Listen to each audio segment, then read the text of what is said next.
Oh, good evening, everybody. How's everybody doing this fine Friday night?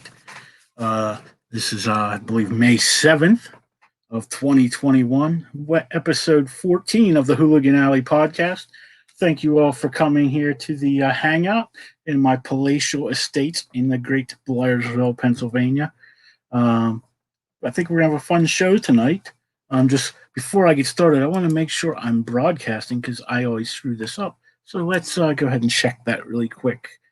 Um, I'll see. One of these days I will remember how to do this. So I'm already so everyone can see. There we go. All right, now we're live and in beautiful color.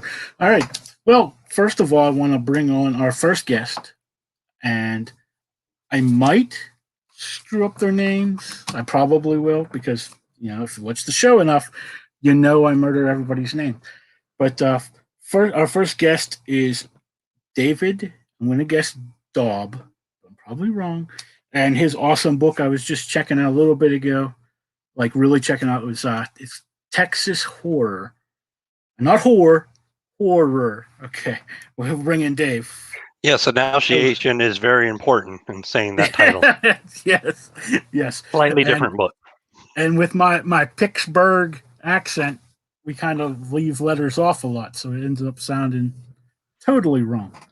So thanks for coming today, Dave. If you just want to give us a quick synopsis of the book, and we'll tell the people what.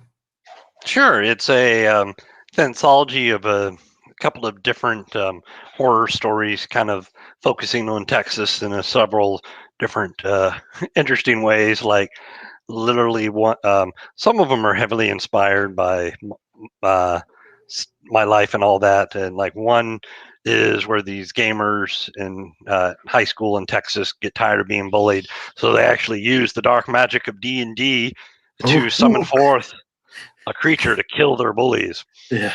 And then another one is a kind of a battle between two sides of the masking debate, to where they just both keep taking it to the next level, where there's just carnage all over the place. It sounds great. I love horror and anthologies. Actually, so I can't wait to read that. And our next guest is Todd. I can't pronounce. I'm not going to try. I'll let Todd say his name because I'm bad and I don't want to really butcher that. But with his book, Confidence, Volume 1. How you doing, Todd? Pretty good. It's just pronounced Zverloff. You just pretend the V's not there. I was going that way, but then I've screwed up enough of those where I thought, oh, this is going to be a silent letter, or Todd doesn't need no introduction, right? It's just the Todd. I'm just saying, whenever Rich gets here, he better have a beard, or he's gonna. And it better be epic. Yeah, it'd be like Gandalf level. Yeah. All right, Todd. Tell us a little bit about Confidence. It's first off, it's my first comic, so I'm kind of proud of that fact. I mean, as anybody should be when they complete something. But I fought for years to actually complete something, and they're few and far between. So I'm pretty happy to be finally at this point. So it's a 30-page comic. It's basically the story of a con man on a space cruise ship who is going about some things. It's hard to not give it away. The reader kind of just sees him go through a series of different cons with people, and you kind of don't really get the idea of what he's putting together till the end. I liken it to Ocean's 11 in that way, where you're watching it, it's fun, but you have no idea how it's all going to shake out until they tell you how it shook out. So that's I hate to compare it to Ocean's 11 though, because that's like a brilliantly clever movie, and I don't think I could toot my own horn that much. But that's the idea, I guess. Sounds awesome, and congratulations for doing your first book. That's badass. Doesn't mean you get to stop now. You got to keep going. Yeah. No, actually, that's the thing is I'm like keep coming up with more and more things to do. Sequels to this, other things, and then sequels to the other things that I haven't even written yet. It's almost too much knowledge in my head now, overflowing. Like I finally have an outlet for it. All those years, you have that writer's brain where you always come up with ideas, but you don't do anything with them because you don't have an outlet. Now that I have proof of concept that this works, I'm like, oh man. Yeah. I'm a little different. I'm not a good writer. At least I don't think so. But I have tons of ideas, so I'm constantly like writing stuff down and trying to write. But I don't know how well it works.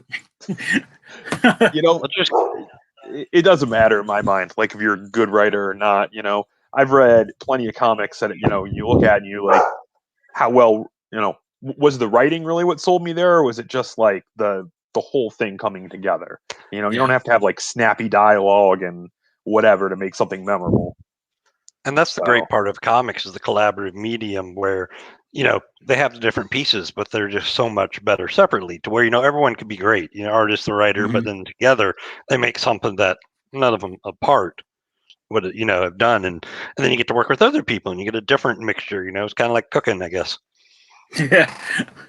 True. True. Yeah.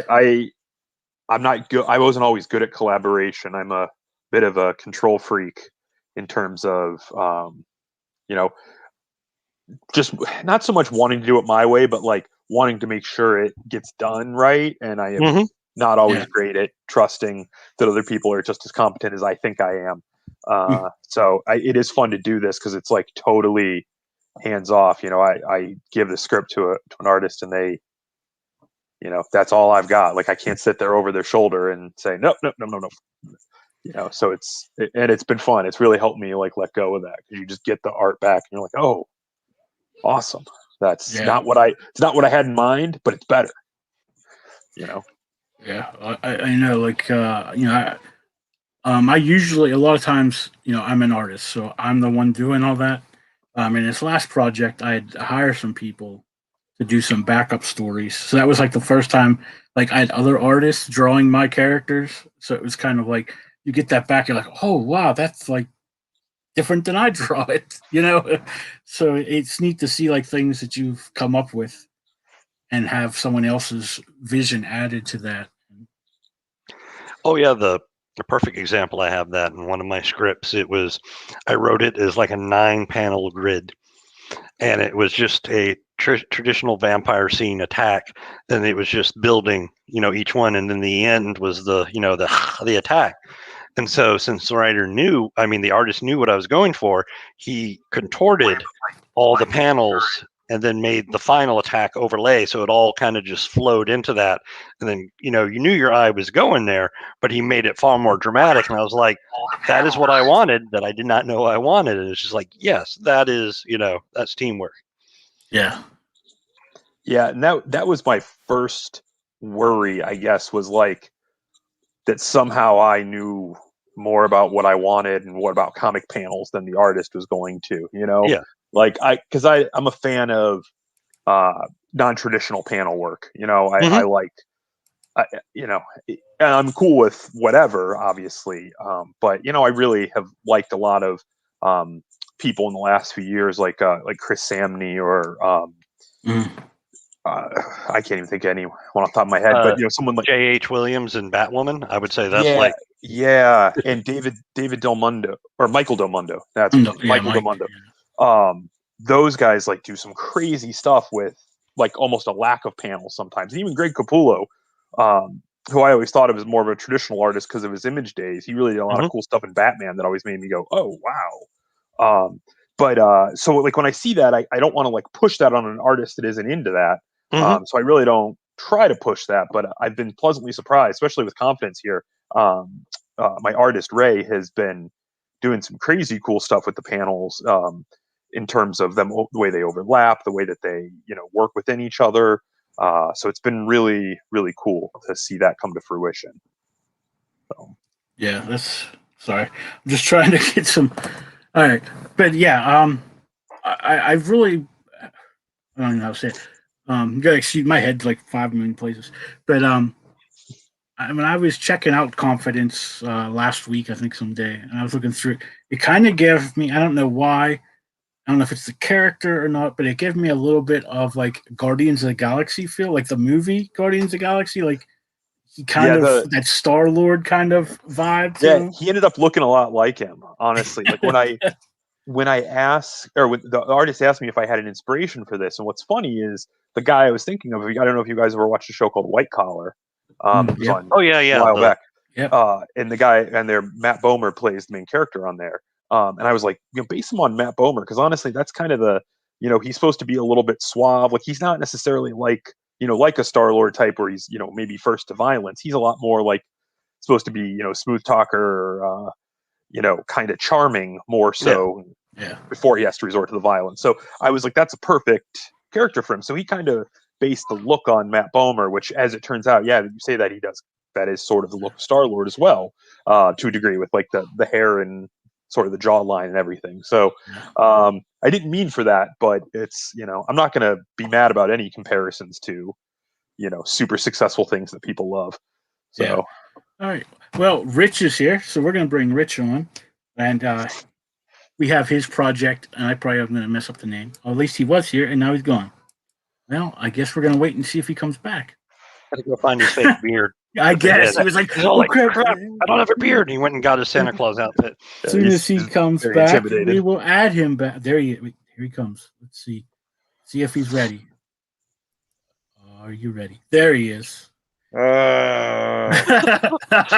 See, well, at least he's growing one. He's starting. Yeah. So we'll. I know. I feel like a naked virgin here with all you manly bearded men here. It's like.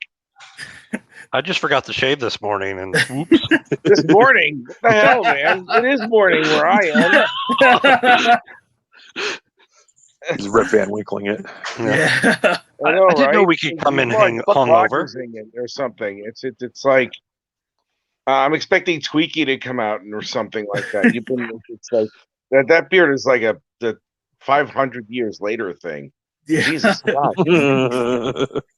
That's why I was like, it's like, oh, this is my COVID beard. I'm like, man, I've been growing mine almost a year, and this is all I got. This is like, no, that's not a COVID beard. That's like a bubonic plague beard. I mean, that just goes on forever. It's my body tormenting me because I'm going bald. So it's like you can have hair just like everywhere else. I know, right? I think that's the prevalent theory. It's like you start losing it up here, and then it pops up here. Yeah. Or out your ears. I think it's like the male version of like the boob when you're like 60 years old and it sinks to gravity. It's like, okay, this here doesn't work anymore, so I have to turn around and it's like, right over here. And so if you live long enough, the toilet seat's not cold anymore. That's true. Yes, I agree.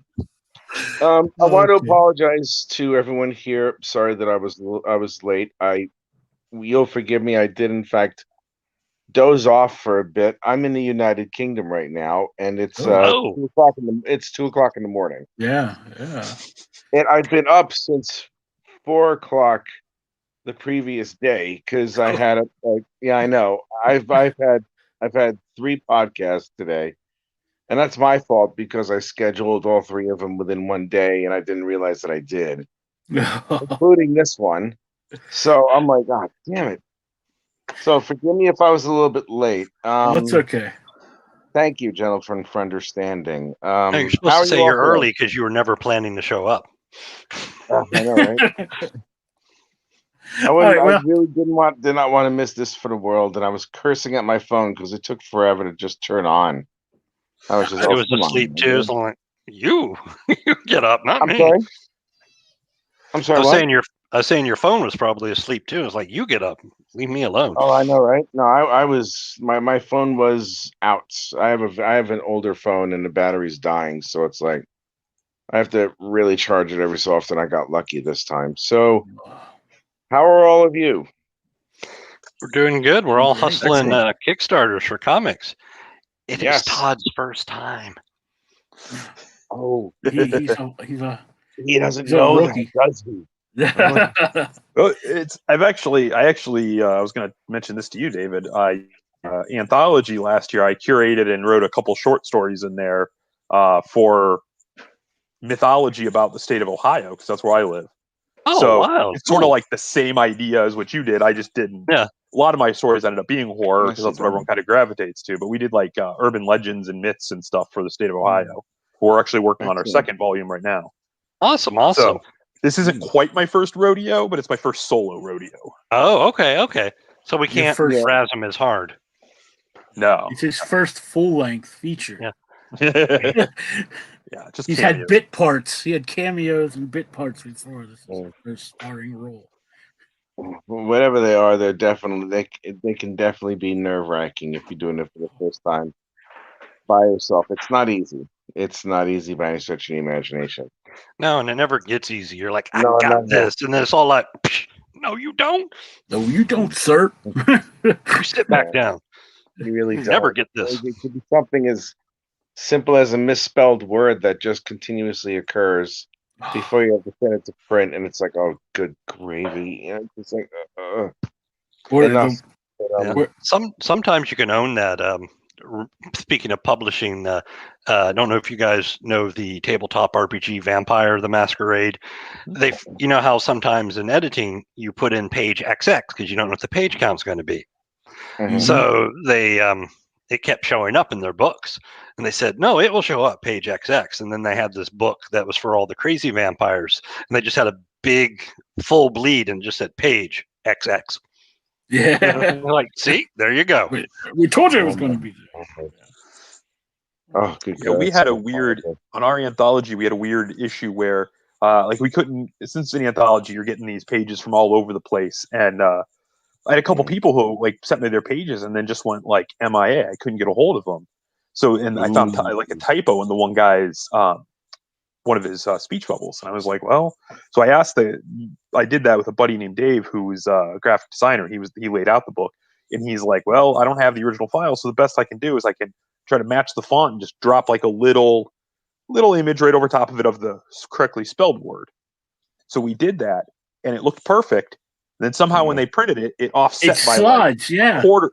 They slid it just like, I mean, it's the tiniest bit. I'm like, I didn't even notice it until like the third or fourth, like kind of flip through it. I was like, really? And I went back and looked at the files we sent. It's perfect. You can't tell there's anything that ever happened there. Somehow, I mean, it's a PDF. It shouldn't move, but somehow it did. When Yeah, you don't have layers in PDFs. When I was learning how to color comic books, one of the first things we learned is like when you're doing it, like some people think you just color it, like you can just, and there's a reason why you actually color under the inks, is so like in case that happens, the colors aren't like, so there's not that white, because some people will try to just select the area and drop color into it. You can't do that. No, because it only Not colors do that. the lines, and then if it shifts a little bit in the printing, your colors are all screwed up. Yeah. So, The and that's probably what. Oh, I'm sorry. Go ahead. I was telling, that's probably what happened. Just in the printing, somehow, like it just shifted. Yeah, it's just one of those weird little things that when you're, you try to be optimistic about everything and it all looks great, and then it's like that last little like kick in the pants when it's all over. But the funniest thing is the the readers are all like, I never noticed it. Now I see it though. Thank you. Yeah, I was just gonna say, no, I'm sure no one noticed it when they were reading it, and if they did, they probably weren't like, well, this book's shit, and threw it away or something. They were just like, oh yeah, whatever. So, oh god, yeah, that's it's funny how something like that is not noticed until you point it out. Mm-hmm. And it's like, oh wait, oh wow, that's wrong. Oh my god, everyone starts pointing. It's like, oh yeah, now I see it. But you get that obnoxious person who really has literally not had his head outside of a comic book in 1,000 years. It's like, wait a minute, I see it. It's off by a pica. Oh no! How can you physically move, count picas? Oh yeah, that's the end of it. It's like then. Yeah, and I'm sure you guys can attest to this too. It's just that feeling that you want everything to be perfect because you're afraid if it's.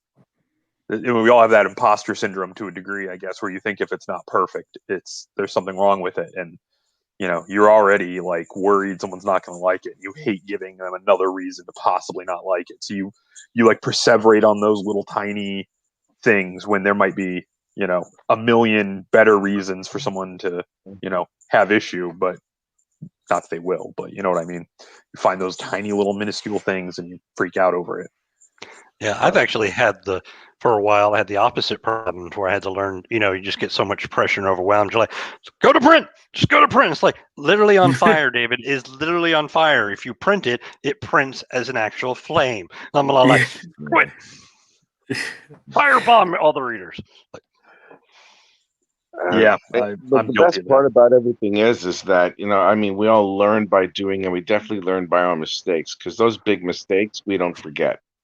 Oh yeah, yeah. We don't forget. Well, I mean, my first issue of my graphic novel series. No lie, I think I redrew about 10 pages before I actually settled on coloring and then going to print. And then afterwards, like just before I did it, I noticed a couple of flaws in the story, at least ones that I would consider something of a flaw in the story. And I wound up redrawing 2 pages just to make it look better. It's like a consistent feature creep. And I mean, the pages that I replaced, the new pages in place of the old ones were superior to the old pages. I'm glad I did it, but it's something that you have to take into consideration. It's like, wow, I really came close to missing that mark. And it's like, Yeah. it was born out of that type of imposter syndrome where it's like you're afraid that the slightest thing's going to go wrong. And you do it anyway, but you still panic regardless of how good it looks or how great it looks or whatnot. And once you get past that precipice, that it's like, you tend to loosen up a little bit more. I mean, I'm not nearly as tense as I was before for this upcoming campaign that I have for Chapter 2, but I know it's there, but I know how to repress it a little bit. And thankfully, I've streamlined a lot of things. Ergo, learning from the mistakes. So we're all gonna get better at it without any type of fitch, to a point where it's gonna be second nature to us. So we're gonna be just fine, all of us. then you get new problems, but then that's when you learn again. And if you're not learning, That is then true. you need to there's you need that. to be. But, forgive me. I mean, there's that, but I mean, for not even so much for me, but just in general. I mean, I studied video game design for a little bit when I was living in North Carolina, of all things. And one of the things that were done after like a video game was finished or whatnot is that the whole team was put together in a room, and they did it. And for a couple of days, they went over a postmortem. They went over what was good, what was not so good, what can be improved, what can stay the same. And that's how you develop a strategy for the next turnaround. Mm-hmm. Because then it's like, okay, you avoid this, but you work on this, and it's like I'm experiencing that myself. I mean, for the first issue, it took me about 3.5 to 4 months to finish all the artwork. And that's just 48 pages. Right now, I have, for the second chapter, I have, what I got, 36 pages completed out of a possible 48, and I've been at it for a month. Or a little bit more than a month. Oh, that's also going along with the other assignments that I have. So, yes, it's like you take the steps to make sure you don't repeat mistakes, or you improve on it. Yeah. At least that's how I feel. Oh, excuse me. All right. Well, I can't believe I said sentences like that, and I haven't slept in 24 hours, except for the time before I got on here. We could make you sleep deprived more often, and you're just more productive like that. More productive. That's usually how it works. Like I think I get more done. I don't know how much more productive I can be. I'm shutting down for a week. I have to, because I've gotten way too tired, way too much. It gets you. It does. Yeah. If you do it, especially if you're doing it yourself, it really does. It's the worst feeling. It's okay. I will confirm that in a minute. Hi. Oh. All right, Okay. so am I allowed to talk about the Incantesi now, or Yes. does someone else Yes. get a Go turn? right ahead. We all had our Okay, little introductions the of. Incantesi, written, drawn, colored, and lettered, and edited by me. Yay! With the help with the getting by with a little help from some friends. It's my first. Last issue was my first inaugural Kickstarter campaign. Um, I thankfully I had a couple of friends really help me out when it came to reaching out to to customers and everything. Um, it did well. It did well. I passed my first Kickstarter by what was it? My goal was 1,500 American. I wound up getting 3,500 American. So Nice. I was pleased. Not bad. Yeah, thank Yeah. you. It's a story about a clan of sorcerers called the Incantesi who were existing in like Europe about 300 years ago, and they dedicated their lives to helping humanity in secret because they were still being hounded, being hunted down and killed, witch trials and crap like that. And one of the Incantesi decided to strike back, and they really liked it. They really like killing all the humans that were bothering them to a point where they just decided to have this all-consuming bloodlust and decided that all humans should die. And out of the 200 or so Incantesi that were around, all but 5 of them branched off and turned into the Wrath, whose only goal was to destroy all of humanity. The remaining 5 Incantesi captured all of the Wrath and put them in an extra dimensional prison. But the spell wasn't completely pure, and it has to be redone every 50 years in order to fortify it to make sure they don't escape. Enter Cassandra in right around now, today's time. She's a girl in her early 20s, a ballerina dancer who's trained by her aunt Amelia, who's one of the last of the Incantesi, who has no choice but to have Cassandra take over her spot. And the reason why she has to take over a spot is among the worst reasons as to why. And in the span of a few days, Cassandra learns that not only is she supposed to be one of the more powerful sorcerers of the Incantesi clan, but also a keeper of the Wrath. But the way to make sure that they stay in prison, but the way she finds out are the worst ways you could possibly think of when faced all of these things within the span of a few days.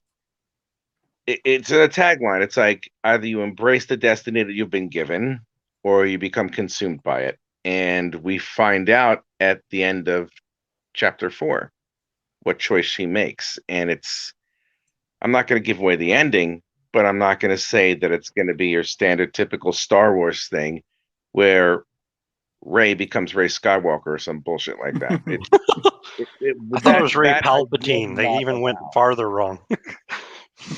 Oh God, please! It's like, oh wow, she's also the best. She's the bestest Jedi ever. It's like she just shows up.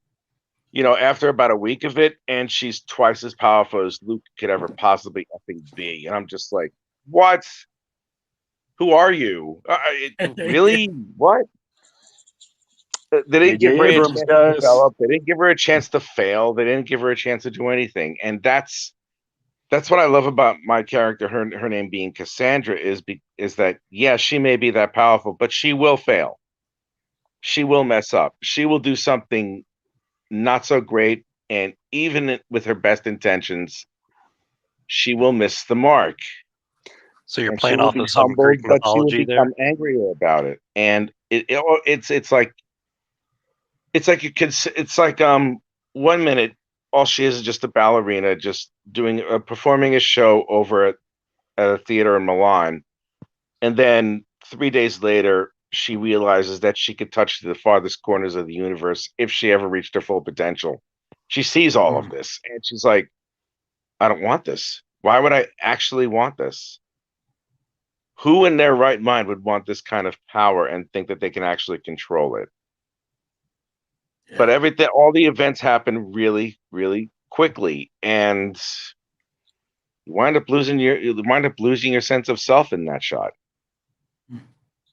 And the first issue already covered that. I don't know if I gave James a digital copy of the Incantesi. I'm not too sure if I did. I think you did. Yeah. Yeah. I get so many things okay, sent to me good. nowadays. Like I can't even remember half the stuff that I get. I'm sure. I'm sorry about that. That's Do you all have right. any of the links to my campaign or anything at all? Yeah. I dropped the link, so I tried to. In the chat, it went to 2 places, but didn't go to my main Facebook page. But I also have the page brought up, and I've linked it on every time I've. Okay, And, thank you.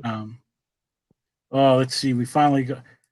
There's Matt Knowles. What's up, What's you up, you fugly fugly brunch? bunch of weirdos? I mean, you cool bunch of bunch of creators. Oh God, we're just talking. I know. Now there was somebody with a beard we could have brought on the show. I know, right? I'm like, just give him one of those top hats that Gary Oldman wore in whatever the hell it was with the Dracula? vampire movie with Keanu Reeves. Or not Dracula, Interview Yeah, with the Vampire. Francis Bram Ford Stoker. Coppola's Dracula, to be precise. Yeah, I know. Yeah. Just put that top hat on him, and it's like, there you go, Gary Oldman. I mean, come on. He's a nice guy. I like Matt. I like him. He's a good individual. But yes, the second chapter is going to come out in June. The second chapter, the Kickstarter for that will be in late June, and I'll be launching that on Pops Van Zant's show, CromCon, which I'm happy about, and I'm excited. The art and the story is coming along really nicely, and as good as the art for issue 1 might be, the art for issue 2 is, in my opinion, is far superior. And it's only going to get better because I've already plotted down issues 2 and 3, and I'm taking a week off of drawing anything to make sure I finalize the script. And I have an editor working with me this time, so it won't be so damn difficult, and I can actually sleep. Nice. I'm going to go ahead and share just show everybody your campaign so I can see what we're talking about and see if I can get it to work. Can we see it? I'm always all right. I'm always wondering if I do this right because when you go to share, it switches, screens on you, so you don't know if we can see it or not. So, of course. I did a short Indiegogo one because I have a bunch of extra copies left over, and I just wanted to see if I could sell them. So I did that. But this is very similar to what I have for the Kickstarter, the first Kickstarter campaign. All right. By all means.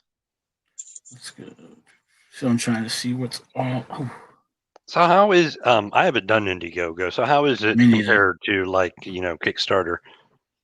I have to say that I don't fully know because when I was about to start an Indiegogo campaign, I was suspended from Facebook for about 30 days, and I didn't have the ability to push to promote it as much as I could have. But it really doesn't differ all that much, I don't think. I mean, maybe in functionality, but it's something as simple as using another software to do the same thing.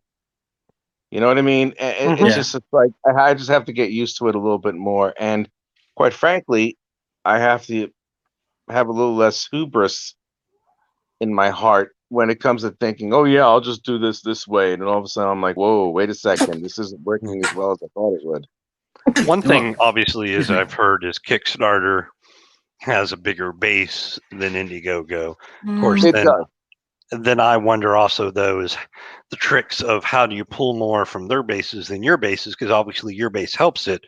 But like the last Kickstarter I did, it went insane, and we're all like, we're not pulling from our people anymore. We burnt that, we went through that a while back, and it just it somehow hit with Kickstarter's audience. And so it's maddening from a marketing standpoint. It's like, well, how do you reach that?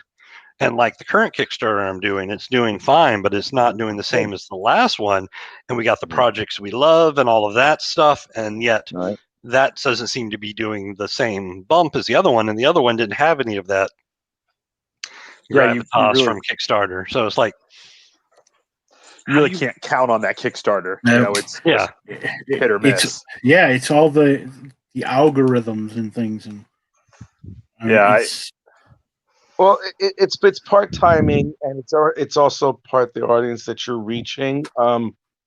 I've gotten over a little bit of time, a little bit of knowledge that people that those who peruse Twitter tend to gravitate a little bit more towards Indiegogo. Yep. Yeah. From what I understand, so that's what I've kind of noticed too. Yeah, and I will be honest. A good portion of those who are back in the Indiegogo campaign are from that quote unquote Twitterverse. Yeah. You know, I mean, I have some, and there are some people who went to the Indiegogo because they missed the Kickstarter the first time through. So, yeah, no, Indiegogo has really, the thing now. It's really just a matter of the promoting and really just the timing of it. And if I decided to give myself maybe 2 or 3 weeks more lead time into this, maybe I'd have a little bit more of a successful campaign. I mean, if this Indiegogo campaign does not go through, I'm not losing any money. I already have these copies in my house. Yeah. You know, so it's not like make or break. That's going to be the end of it. I mean, I'm literally just doing this just to sell some more copies and to just try and see if I can reach a greater audience. So far, so good, but it's going to be a little bit. It's going to be tough going over the next 3 days to try and make this goal. If I don't make it, then I'm just going to simply make an online store, and that's just really going to be the end of it. Or I'm going to offer it. I'm going to offer chapter 1 to go with chapter 2 for the next Kickstarter. It's just one of the other things. Doesn't matter. Yeah. Well, this is just selling copies, right? So did you do the Indiegogo as a make it or break it, or just? No. Well, yeah, I did I did it to make it or break it because I was foolish enough to think that it's like, oh yeah, I'll just jump in, and it's just like, and I wanted to mention it was a little bit of a panic buy because I mean, again, I was out for 30 days, and I was like, God damn it, man, I got to get this thing in because the Kickstarter is going to start on the 27th, and I just wanted to get it done and get it out of the way, but. And something that would have worked for you that we tried out, and because Indiegogo came to us, is they have an in-demand thing to where they go, hey, you were successful, right? Take all that information, put it in there, and it becomes basically a storefront. For Indiegogo. Yeah. And that would have worked perfect. Storefront, and I canceled it. It was very foolish of me. And like I said, like we all said before, we learned by our mistakes, and I made a big mistake. So, next time if I do this, I'll make sure that I'm a little bit more vigilant and a little bit more smarter when it comes to this, and I don't panic or anything when it comes to like trying to get it out. But that's why I do a lot of these podcasts, because hopefully I teach something to some of you guys, and I've learned from everybody that I've been guests with or someone's hosted. You know, a lot of people have given me really solid advice. And quite frankly, if it wasn't for them, I mean, yeah, my campaigns would be okay, but they wouldn't do nearly as good. So thank you all for everybody and everything. On behalf of them, I'll say you're welcome. Thank you. No, I'm serious. It's like a lot of hints, tips, and tricks I've learned from when I was a guest on a panel of people, you know, just showing off and doing what they have to do. And I'm like, okay, this is a good lesson. And it's, you know, I mean, I'm going to make sure that I follow up the right tricks or the right tips and everything. And I'm happy that I'm doing this, and I'm looking forward to great success for chapter 2. I am. Cool. All right. And I wish I could show you guys more of the art. I mean, how can you could see some of the art on it, right? If you scroll up all the way. Yeah. Oh, up the this. What's all this? I'm still learning how this works. So we're okay. So I'm not. That's like that. This is all me. Pencils, inks, and colors. Wow. And you color like in Photoshop or? Mm-hmm.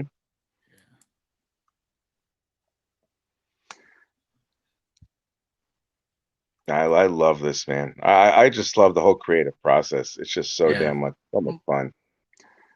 Hey, JW, do you mind throwing up mine and Todd's in a? Yeah, I'm gonna do. Yep. Okay, sorry. That's fine. Yeah, I have them queued. Ah. So I used to have to fumble through, and then I realized I can just open the windows, so I can just share them as I go instead of having to find them. That's smart in because I still everything. do that. I'd be all like, share. Let me pull it up. Yeah. Oh dear, that's my porn site. Oh dear. Yeah. Sorry. I'm Oh, not that's my. sorry. Yeah. Yeah, I that's really the like art this. that I have in here. So This is, you know, like it. every single person who has ordered this book has either A, loved it, or B, really loved it and can't wait for the second issue. Yeah. It looks like. Thank you. If I may say one more thing, one of Yeah. my friends, he got two copies of it, one a hardcover, one a soft cover, Cool. and he gave the soft cover to his 10-year-old boy, whose wall has skulls for wallpaper, Mm. and has a Flash poster. This is like a man who plays rugby also, so he's a little rugby terrorist. He read the book. And he took the print that I had of the Incantesi and put it on the wall next to his Flash poster and told his dad that I cannot wait for the second issue. I hope it comes quickly. So I will say You this. posted If I that the could get other a day, didn't you? 10-year-old boy, Yeah. if my comic can get a 10-year-old boy to take a poster of essentially about a comic about a ballerina who becomes a sorceress and puts it next to the Flash poster on a wall of skull wallpaper, I'm doing something right. Yeah. There you go. 'Cause I'm having fun. So yes, I want to see your other campaigns, please. Yes. Enough about me. I'm boring as fuck. So let's hear it. Okay. Well, we're gonna go with Dave and his Texas horror, not horror. I'm gonna screw that up eventually. But Horror. All right. Let me see if I can bring up the Say right it like you're one. grinding gristle and bones. There we go. Well, there we go. That's the Hooligan one. Alley. If you're not saying it like a death metal singer, you're doing it wrong. All right. Texas horror. Texas horror. So we still have 10 days to go. Mm-hmm. Yay. We're almost halfway there, right? Yeah, a little bit less than probably 35%. 40%. Let me look Did at you do a shorter campaign, Dave? Because I thought you launched after me. Yeah, I did. No, I did Okay. 15 days because I'm all wow. let's get dangerous. Yeah, that is That's dangerous. optimistic. I don't live like that. But you gotta try. You don't know sometimes until you do. That's right, Matt. You could also Texas horror. right. It's also a job title.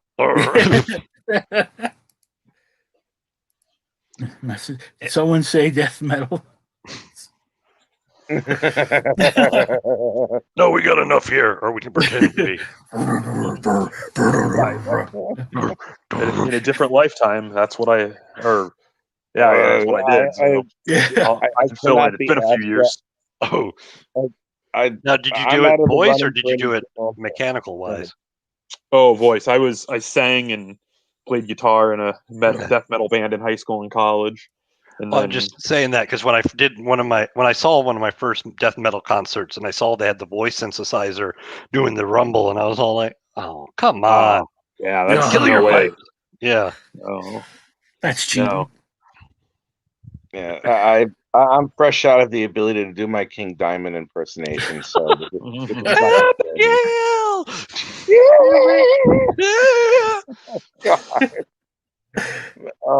yeah, my brother used to listen to King Diamond religiously, and he was convinced that King Diamond had two different tones to use two different voices at the same time, and they were both his. And I'm like, no, it's called looping. No, it's not gonna happen. No, the other one was the demon that lives inside of him that sings with him.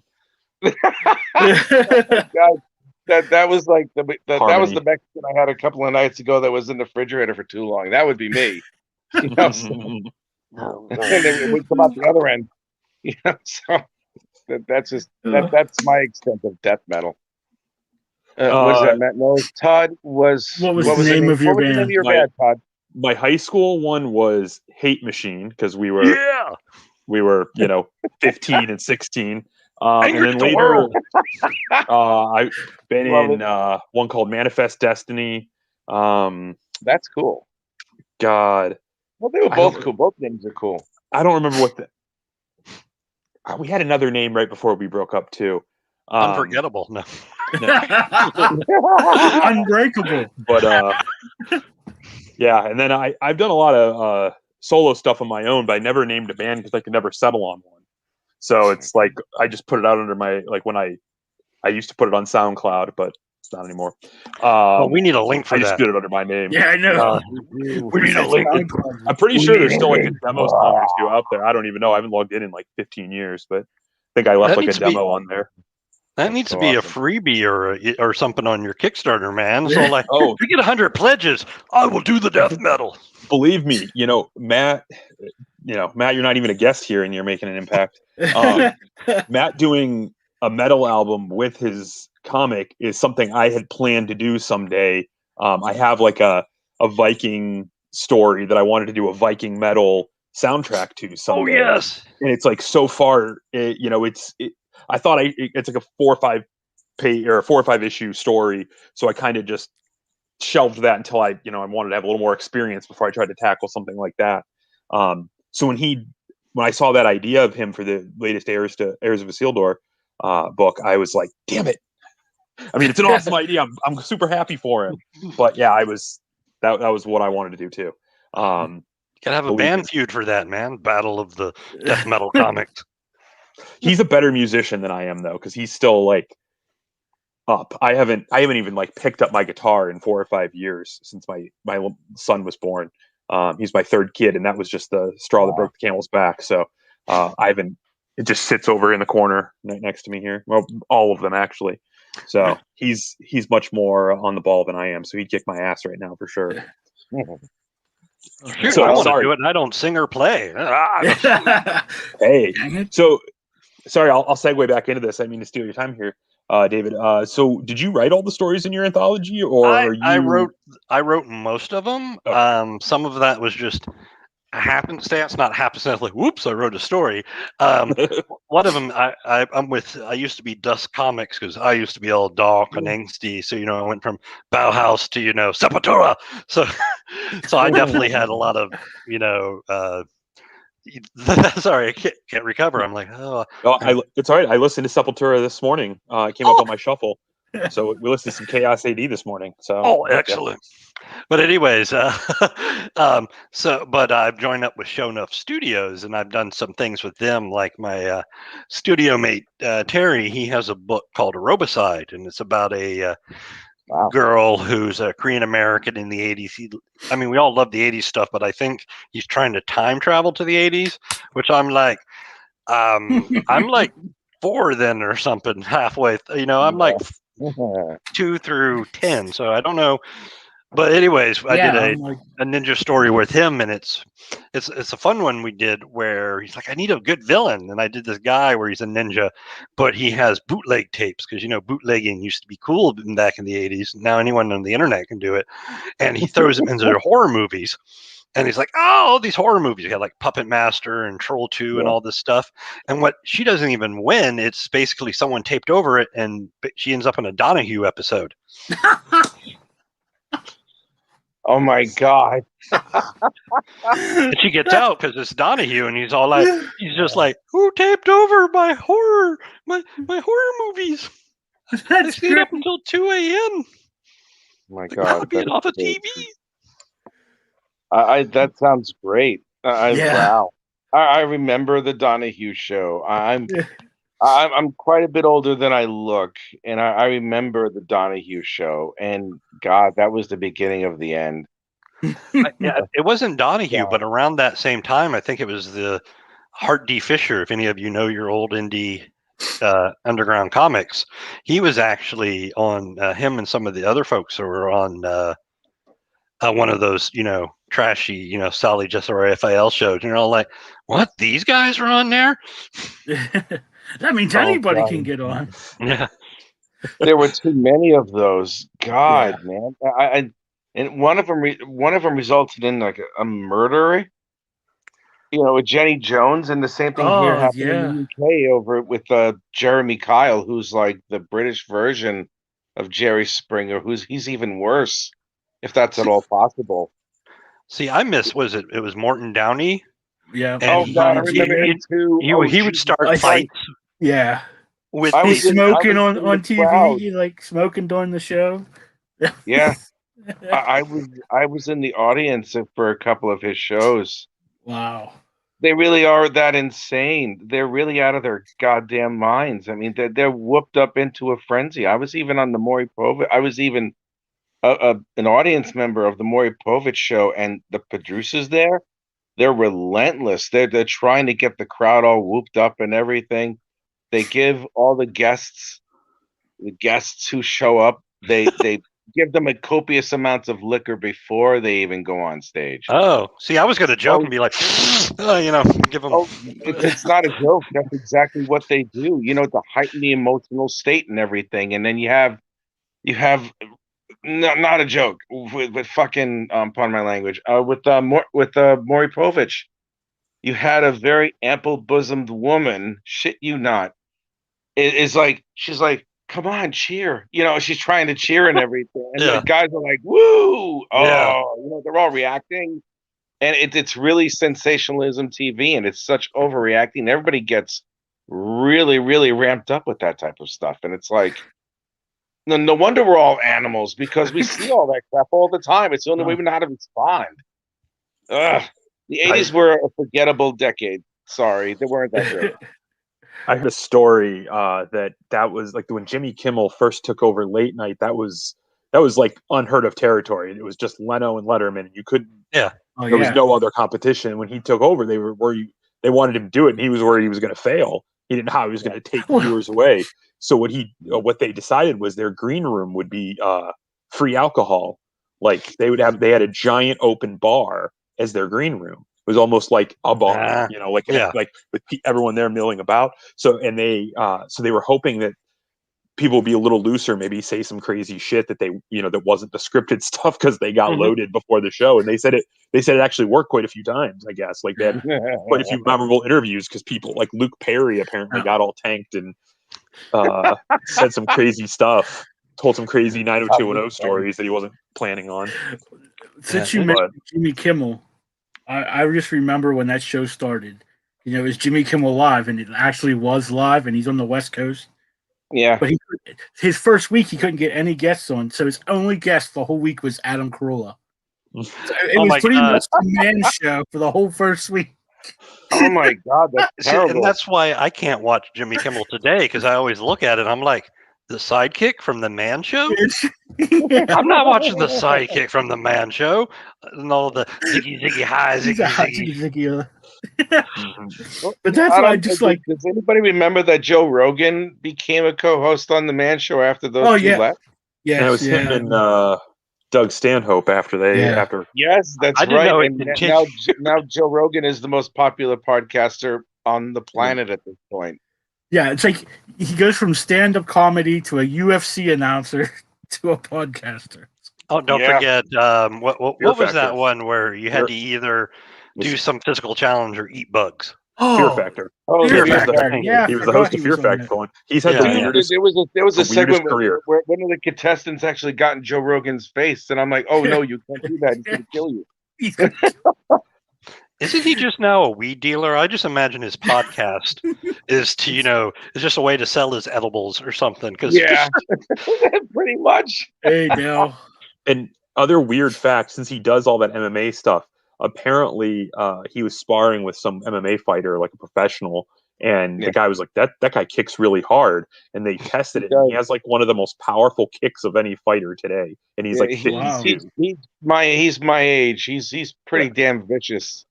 For a guy his age, he can kick. It's the weirdest life. Yeah.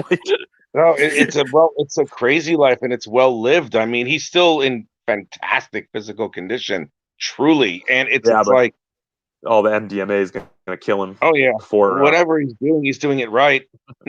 I mean, Joe honestly, Rogan is fighting with Joe YouTube. Rogan is fighting with YouTubers. That's what Yeah. tells. Oh my god. At least Yeah, he's better than, was it Jason Scott Frank? You know, that Green Oh. Ranger? Yeah, Ew, Green oh Ranger. god, yes. Like, Oh, I'll fight God, anyone. It's like, I- no one wants to fight you. I'll fight fight them. you. It's like, Well, no one. but you know what, dude? That guy has mastered the con circuit. Yeah, Oh, yeah, yeah. he has.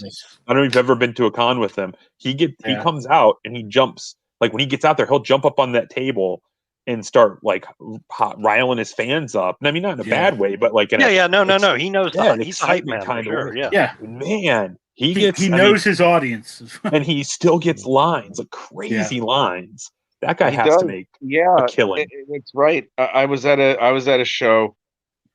I was at a show where the Power Rangers were there, and it's like there's me and a couple of other comic book artists, and we're talking with the Power Rangers, and they're all coked up, they're all drunk, and they're all stoned beyond comprehension and everything. You And one almost of them slipped up there, did you? It's like, oh no, they're drunk. I mean, not Coca-Cola. They were drinking lots of It was, Coca-Cola. Is what he you meant. know who was there too?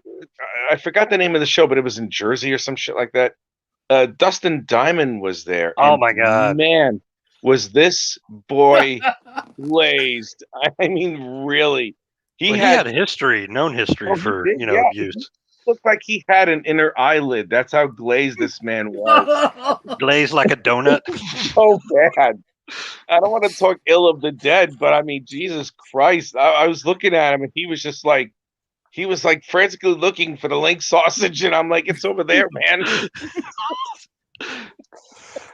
Yeah, I sort of miss those. I don't, but I say that, but you sort of miss those. Like, I mean, I don't know how long you guys have been doing this, but I've been going to cons for 20 some years now, and before Iron Man came out in theaters, those comic conventions were a whole different ballgame. Oh yeah, Like, yeah. Smelly old dudes and just sadness. They were just a bunch of guys that look like man. us. Is what you're saying. I had a friend who helped me out at a lot of cons, and after the Marvel movies happened, and everyone's like, "We got to go see Stan Lee," and he's like, "I always saw him alone in the corner. You could have gone and saw him all day. What is with you people? He was sitting in every basement and VFW. You could have gone and seen him." Jim Steranko used to beg to tell stories to people at those cons, wearing the same light gray leisure suit that he still wears to every single show. And the black turtleneck, the black turtle, yes. And he used to beg. Like, I remember walking by him and trying to not make eye contact and be like, "Hey, son, why don't you like Captain America?" And I'm like, now I'm like, you wrote whatever 3 issues of Captain America, dude. 30 years ago. But anyway, now he has like a line around the corner, and it doesn't move because he just tells these magical stories of being in Manhattan and drinking with Steve Ditko or something. And it's just funny. Like, I remember those shows. But my point was, you sort of miss those like super sad, washed up, like, so like I played soul crushing. The 4th zombie in Dawn of the Dead, Oh man, you're right. You are 100% right. I still go to a lot of cons like that. So I don't begrudge those guys. Like, you make that money, if someone's going to pay you, do it. I mean, you got to do what you got to do. But like, there's a certain, like, every time you'd see Virgil from the WWF back in the day. I got stories about him. Yeah, I've heard some crazy him, stories about him too. Fun, yeah, but like, you see him and you're like, or the good old days when Hacksaw Jim Duggan was at like every show, and you just every once in a while you just hear "oh" from nowhere in the place because someone would make him scream it. Good times, guys. When I met Hacksaw Jim Duggan, I did some artwork for Squared Circle Comics. I don't know if you've heard of them. Yeah. Oh, what's his name from Florida? I can't remember his name. Kevin Laporte, John Crowther. Crowder. Yeah. Yeah, I was the artist for I am the artist for Hacksaw Jim Duggan's bio comic. Cool. And it was the most, as I'm marked out. I'm not really one who's starstruck with anybody, but when I saw this man in New York about 1.5 years ago, 2 years ago, I marked out because I'm like, Jesus Christ, I remember when this guy was like the king of the ring, and I'm like,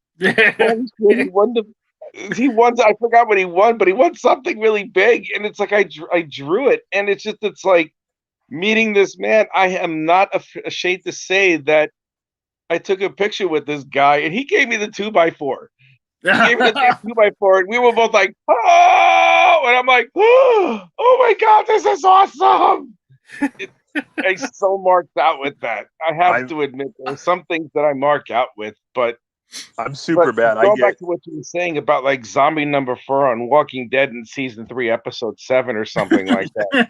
I mean, when you're walking through a convention and you go by Garrett Wang, the guy who played Harry Kim on Voyager, and no one's there, I'm like, oh fuck, man, you really hit the bottom of the barrel at that point. It's like, Jesus Hey Christ. guys, I gotta go. Unfortunately, I'm booked for another show. So so sorry. Oh, Sorry. Ooh. I didn't mean it like that. I mean like I'm bad with.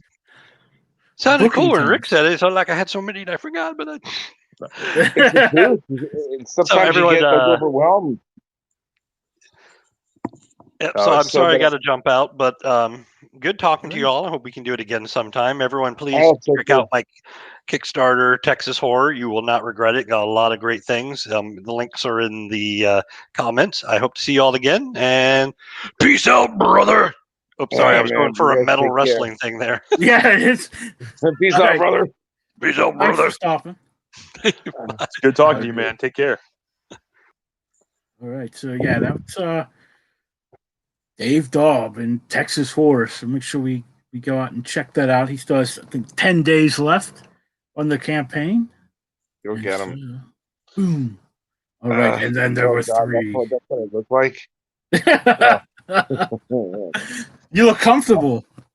I'm death warmed over yet again from the microwave because they forgot to take it out of the microwave the first time.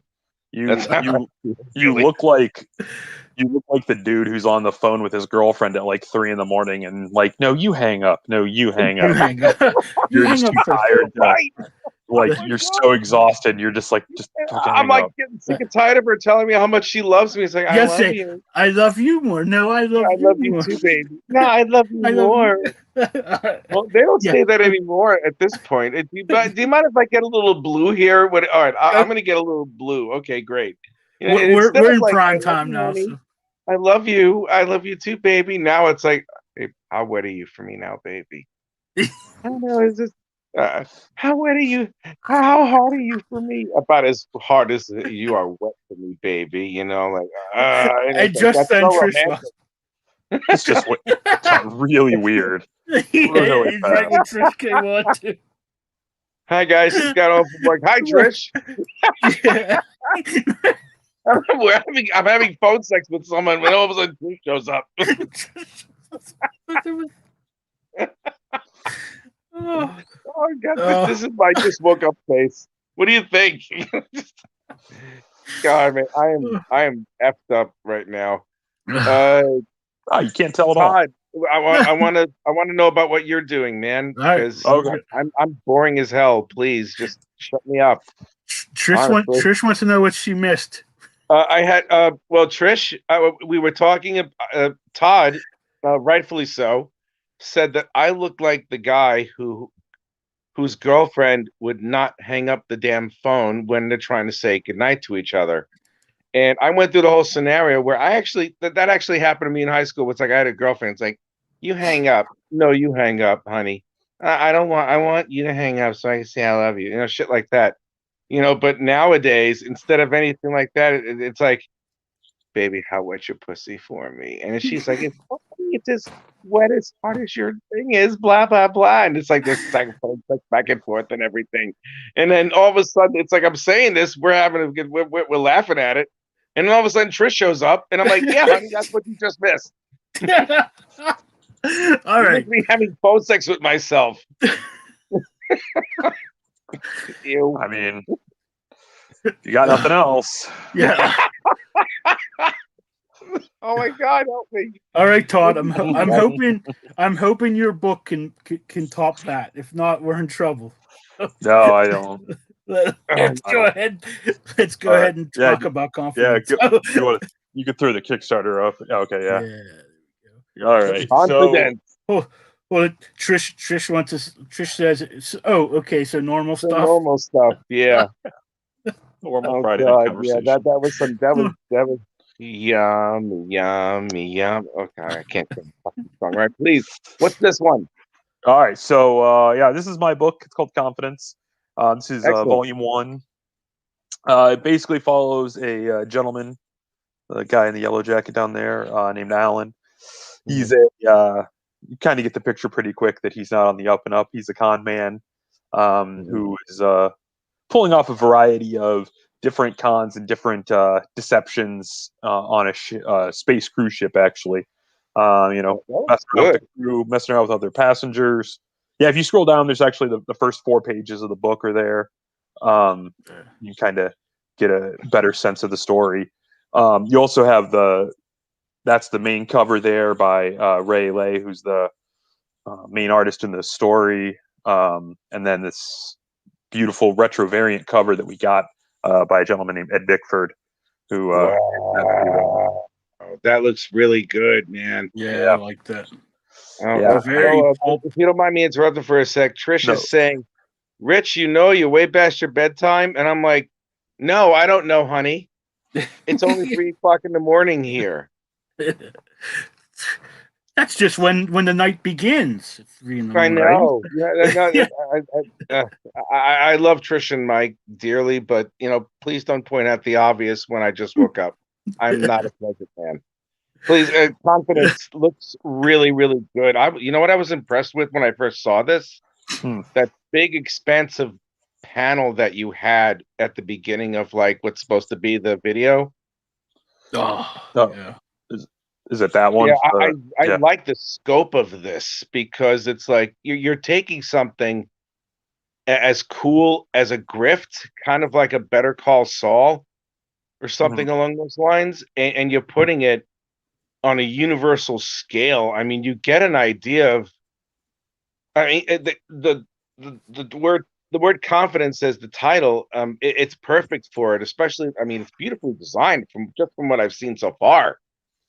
It's like you have this big title over here, and you have the guy in the yellow jacket who's supposed to be the confidence man, and you see the vastness of the ship. That even though the guy's walking away, he is absolutely certain he's going to get away with whatever the hell he decides to get on a vast spaceship like this. This is really cool, man. This image. He gets into all kinds of this shit. is the one I'm talking about. Yeah, I mean, look at this.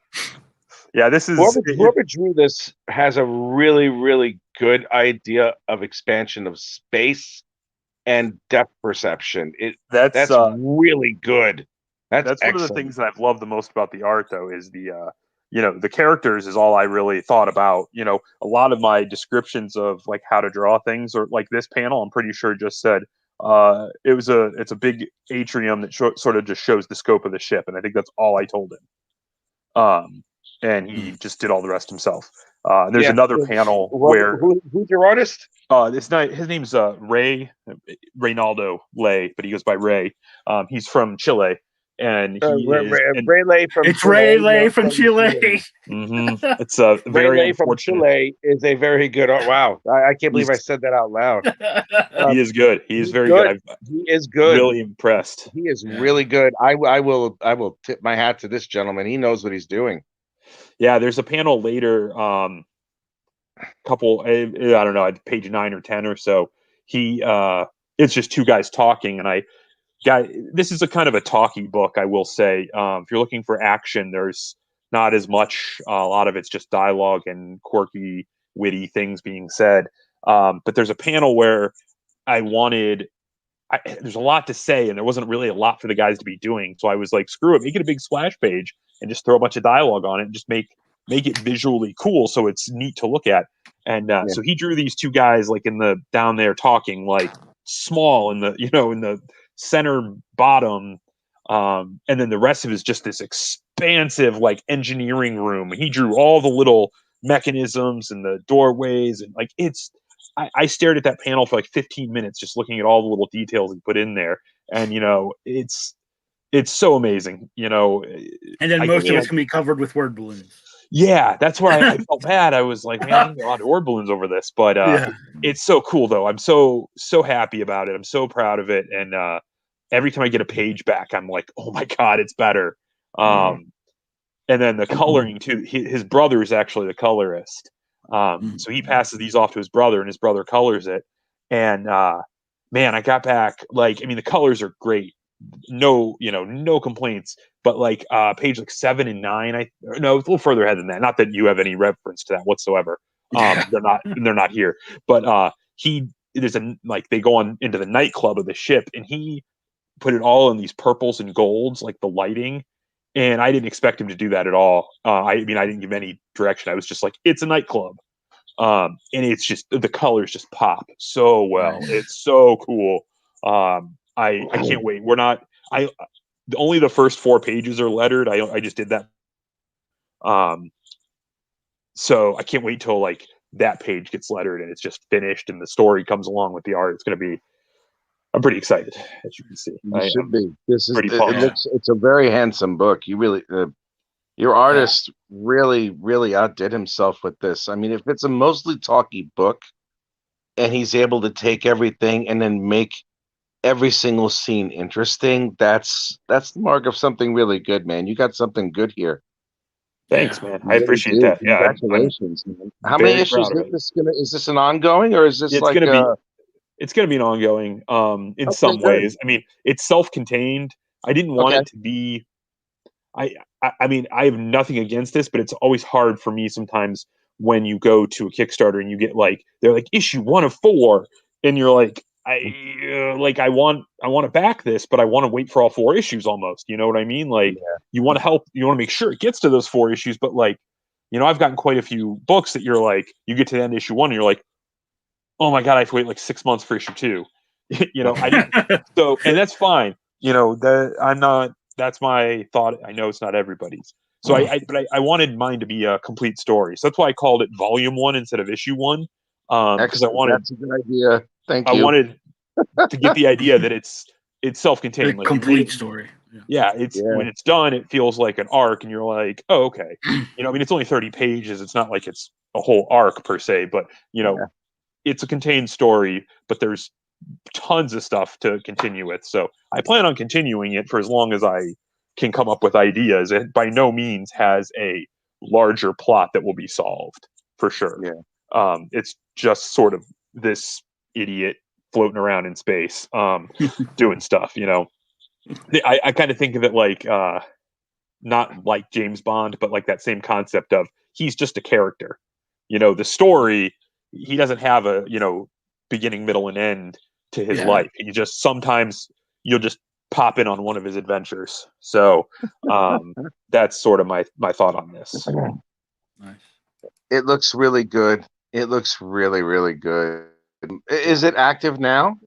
Yeah, it is active. We're 10 days. How many more days do you have left on it? 10 days. 19 days left. 19 days. Yeah. Yeah. Okay, good. I will make sure that within that 19 days, I will put into it because this looks really good. Thanks, man. Yeah. Thank you. Thank you for showing, and thank you for inviting me on this show too, just so I could see this, man. This is gonna rock. Yeah, this looks really good. I like this one. Excited. Wow, man. Thanks, man. I appreciate it. Well, it's the art. It's the art, and if the art's if the story is as good as the art, which I'm certain it is, it's going to be one of those things where it's like, you have to really pay attention to this. Well, you can go on once you've slept, you're alive. You can the Kickstarter has the first 4 pages that you can go read, and it's the first little interaction. Like it doesn't leave you hanging, and you're like, what's happening? It's just him interacting with this group of guys, and you got some fun little back and forth with them. Nice. Get an idea for the feel and the flow of the book. Yeah, man. I can't wait to read it. Thanks, man. With all due respect, I slept for like maybe 30 minutes before I came on. That's fine. Would it be okay if I went back to sleep? That is fine. I ain't gonna deny you your sleep. Thank you. Thank you very much for having me. And Well, thank you for very much coming. for letting me on. I Well, thank you. appreciate it. No problem. And I would love to do this again with you or what have you, and hopefully it would be a little bit more of a reasonable time on my end, just because it's like I love living here in the United Kingdom. It's fun, and I have no plans on going anywhere. I mean, I'm obvious reasons, but for me, it's like I'm 5 hours ahead of everybody. And before I even realized what I was agreeing to, not just with you, but with about 4 or 5 other people, that's like, yeah, let's have a Kickstarter at like 8 o'clock, 9 o'clock. And I'm like, let's have a podcast at 9 o'clock. I'm like, oh yeah, that's a great idea. And then I'm like, wait a minute. Yeah. I'm like, oh fuck. I'm sitting there like this. I'm like, God damn it, what have I done? So I'm like, oh, okay, I'll show up. And this is not a lie. This is the 4th night in a row I've been up at 2 o'clock, 3 o'clock in the morning, and as a result of that, I don't fall asleep until 4 or 5. Yeah, I know what that's like. And then you're up in the God, and then I'm in my studio. I get up 3 hours later, and then before I decide to take my hiatus, I'm drawing, and I'm like, like this, just like it's like caveman scribble at this point. So yes, but Jed, Mr. Sims, Mr. How do you say your last name? Zverloff. You just pretend the V's not there. Ah, okay, like the Django and stuff, right? Okay. Yeah. All right, Zverloff. All right, James Sims, Todd Zverloff. It was a pleasure to be on your show, James, and it's a pleasure to meet both of you fine young cannibals and all your awesomeness and stuff. And I look forward to seeing all of you again soon. And yes, I got a friend request from a certain guy. I got to figure out who. Oh, I know exactly who it is. It's that Todd individual. So yes, I'm going to accept it. I hit you up when the show started. Thank you very much. And I'm going to probably collapse as soon as I press the leave button. So all right. Well, good night, again, gentlemen. Thank you. Nice meeting you, man. Todd, Take care. Good luck. when I accept your friend request, please send me the link to your Kickstarter, and I'm gonna back it because it looks really good. Awesome, man. Thank you. I appreciate it. Yeah, I appreciate both of you. Tonight in the morning. I'll talk to you cats later. All right. Have a good night, man. Have a good one, gentlemen. Night. I should probably take my leave as well. I have no problem. ornery children that probably are still awake. My wife's probably like, what the hell? Yeah. Well, I want to just thank you all guys for stopping by. I appreciate you having me, man. It's been awesome. You're welcome. Really glad I was able to make it. You were able to make this work. Yeah, it's great. And everyone can find Todd's book Confidence on Kickstarter. We have 19 days left. Yep. And the links are just added some new stickers as add-ons today. Nice. So you can some vinyl decals, t-shirts and such with your book. Nice. Well, thank you for stopping by. Thanks for having me, man. And, like I tell everybody, anytime you want to come back, you don't have to be pushing anything. Sometimes we just like to hang out. So just stop by and we'll just have some fun. All right, man. Awesome. All right. Have a good night. Night, everybody. Good night. All right. So we're actually going to probably get done a little bit early tonight. But that's not a bad thing. So again, tonight we had talked to Rich about his book, Incantesi Chapter 1, which you can still get on Indiegogo for the next 3 days. And Chapter 2, he said, will be out next month on Kickstarter. So be looking for that. And Dave Doub was our guest with his anthology book, Texas Horror. That's on Kickstarter right now with 10 more days to go. So go ahead and check that out. And also we had Todd Zverloff with Confidence Volume 1, also on Kickstarter with 19 days to go. So check those books out. Get out there and back some people and some great indie creators and get yourself some cool comics. And be sure to come back next week as we have the Hooligan Alley Hangout's first Ladies' Night. We're gonna have 4 ladies with us next week, and I'm gonna totally screw up their names, but we're gonna try it with Katrina Rotes, and she's gonna returning.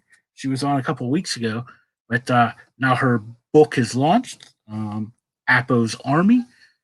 So she'll be here along with Daphne Lage. I know I pronounced it wrong, and Ego Raven, Heir of the First Unicorn, issue number 2. I was a big fan of the first book. I've already backed the second book. I can't wait to read that. April Grady Reyna will be here in her book Rising Tide. And then I have someone else, Nina Daisy Aberlin. Aberlin. See, I have terrible names. I need to write them this big. And she has a book coming out, Sunrise Blossom. And then we might have a special guest with us also, a friend of mine, his daughter, 17-year-old, wants to get into comics. She already has a little team together. He's been showing me some designs. She might join us, and just to get some information from the ladies, just to get started. So I think it'll be a very interesting show next week. So be sure to come back for that. And otherwise, this is JW. Go out, read some comics this week, back some of these great creators, some of their books, and just have some fun. Good night.